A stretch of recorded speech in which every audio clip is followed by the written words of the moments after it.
বাংলাদেশ নারায়ণগঞ্জ জেলার বারোদি গ্রাম। এটা দেখুন, এটা বাবা লোকনাথ ব্রহ্মচারীর আশ্রম। দেখুন কতটা সুন্দর। আমি আপনাদের উপর থেকেই ক্যামেরা দিয়ে দেখাচ্ছি। আপনারা দেখুন পুরো আশ্রমটা দেখুন।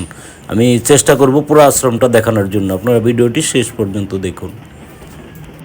দেখুন কত ভক্তদের ঢল নেমেছে। দেখুন সত্যি আসলে বাবার অনেক মহিমা। আসলে সারা বাংলাদেশ তথা বিদেশ থেকেও অনেক ভক্ত বাবার এখানে আসে।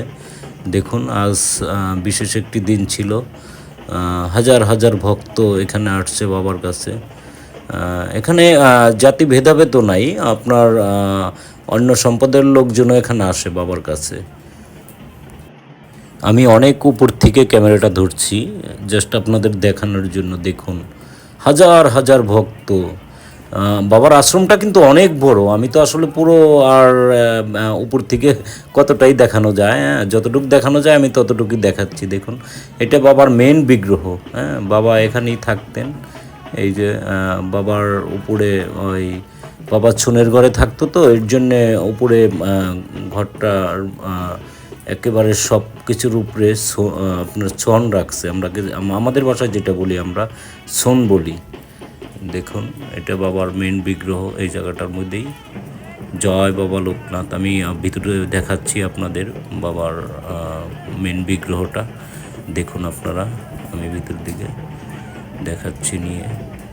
অনেক ভক্ত। এই যে বাবার বিগ্রহ দেখুন। জয় বাবা লোকনাথ, জয় বাবা লোকনাথ। তুমি সকলের মনস্কামনা পূর্ণ করো বাবা।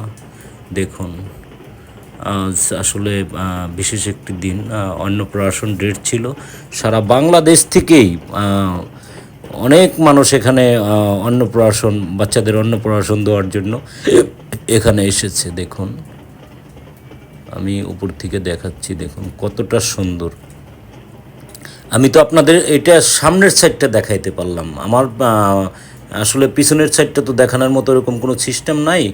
তো মানে উপর থেকে দেখানোর মতো সিস্টেম নাই। তবে আমি চেষ্টা করব নিচের থেকে আর একটা ভিডিও আপনাদের জন্য বানাবো। আমি বাবার আশ্রমের পিছনের সাইডটা দেখাবো।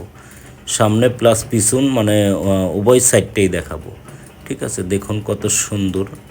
এই যে পুকুরটা দেখা যাচ্ছে, এই পুকুরের মধ্যে একটা পদ্ম ফুল আছে আর ভগবান শিবের বিগ্রহ আছে। আর দেখুন এখানে শত শত কবুতর। কত সুন্দর পরিবেশ। আপনার এখন তো মানুষ বেশি, কবুতরগুলো নিচে নামতে পারতেছে না। তাহলে এই দিক দিয়ে মানে কবুতরগুলো বসে থাকে, সবার হাতে বসে। আপনার হাত পাতলে পরে আপনার হাতে এসে বসবে। অনেক সুন্দর আসলে সত্যি। মানে অনেকে মানে মনে করেন যে ওই আপনার কবুতরের খাদ্য যেটা গম, গম দিয়ে হাতের থেকেই খায়। এত মানে সুন্দর একটাই, এগুলো আসলে একেবারে শিকারি কবুতরের মতো।